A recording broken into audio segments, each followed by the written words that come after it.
Head coach Phil Simmons বেশ গম্ভীরভাবে পর্যবেক্ষণ করছেন টাইগারদের অনুশীলন, সাথে পরিকল্পনা সাজাচ্ছেন আশরাফুলকে নিয়ে। হেড কোচ ফিল সিমন্সের সামনে আরও বড় চ্যালেঞ্জ, যে স্টেডিয়ামে টাইগারদের দ্বিতীয় টেস্ট ম্যাচ অনুষ্ঠিত হবে, সেখানে এর আগে কখনোই জাতীয় দলের ক্রিকেটারদের নিয়ে কোনো প্রকার টেস্ট ম্যাচ হয়নি। তাই তো এখানে খেলার গতিবিধি কেমন হবে, সময়ের সাথে সাথে পিচের অবস্থা কেমন পরিবর্তন হবে, সেটা বুঝতে পারাটাই যেন বড় চ্যালেঞ্জ হয়ে দাঁড়াবে।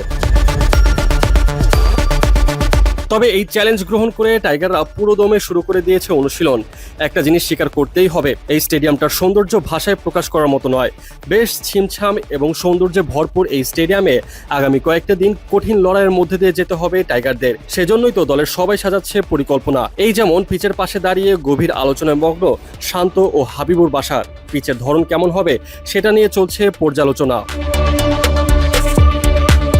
এদিকে তাইজুলও নিজের মতো করে আলোচনা করে নিচ্ছেন অনুশীলনে, কেননা খেলার শেষের দিনে এসে এই পিচ কিছুটা স্পিন বান্ধব হবে, আর তাই তো সেখানে বেশ কার্যকর হতে পারেন তাইজুল। মাঠে এসে দলের সবাই নিজেদের গা গরম করে নেবার জন্য বেশ কিছুক্ষণ ধরে ফ্রি হ্যান্ড এক্সারসাইজ করে নিচ্ছিল। সাথে মাঠের এক প্রান্ত থেকে আরেক প্রান্তে ছোটাছুটি তো আছেই, সবই করেছে টাইগাররা। আগের দিনের মতো এই দিনে কারো চোখে মুখে ছিল না তেমন একটা ক্লান্তির ছাপ, বরং জয়ের ক্ষুধা দেখতে পাওয়া গিয়েছিল টাইগারদের চেহারায়। ফুটবল খেলে নিজেদেরকে আরো বেশি চাঙ্গা করে নিচ্ছে সবাই। এরপর শুরু হয় ফিল্ডিং অনুশীলন। অস্ট্রেলিয়াকে রুখে দেওয়ার জন্য রান চেক দেওয়াটা একটা বড় চ্যালেঞ্জ, আর সেই চ্যালেঞ্জ উতরাতেই সবাই নিজেদেরকে ঝালিয়ে নিচ্ছেন ফিল্ডিং অনুশীলনে।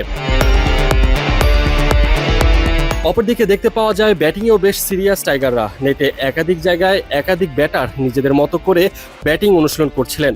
হাতে বেশি একটা সময় নেই, একদিন বাদে শুরু হতে যাচ্ছে দ্বিতীয় টেস্ট ম্যাচ। তাই এখনই যতটা সম্ভব অনুশীলনের মাঝেই নিজেদেরকে পরীক্ষা নিরীক্ষা করে নিচ্ছে ব্যাটাররা।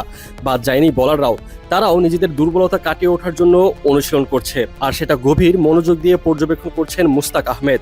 কারো কোনো ভুল ত্রুটি দেখলে সাথে সাথেই সেটা ঠিক করে দিচ্ছিলেন।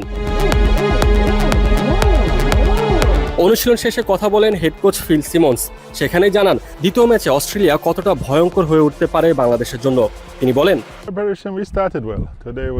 আমি কেবল একটা কথাই বারবার বলে যেতে চাই, অস্ট্রেলিয়া অনেক শক্তিশালী হয়ে আমাদের দিকে আসবে, ফলে আমাদেরকে নিজেদের লেভেল ধরে রাখতে হবে অথবা কিছুটা উন্নতি করতে হবে। আমরা যদি 1% উন্নতিও করতে পারি কিছু বিভাগে, তাহলে নিশ্চিত করতে হবে যে আমরা মাঠে তা করে দেখাচ্ছি। তবে আমরা জানি অস্ট্রেলিয়া তাদের খেলা বদল করে আমাদেরকে চেপে ধরবে।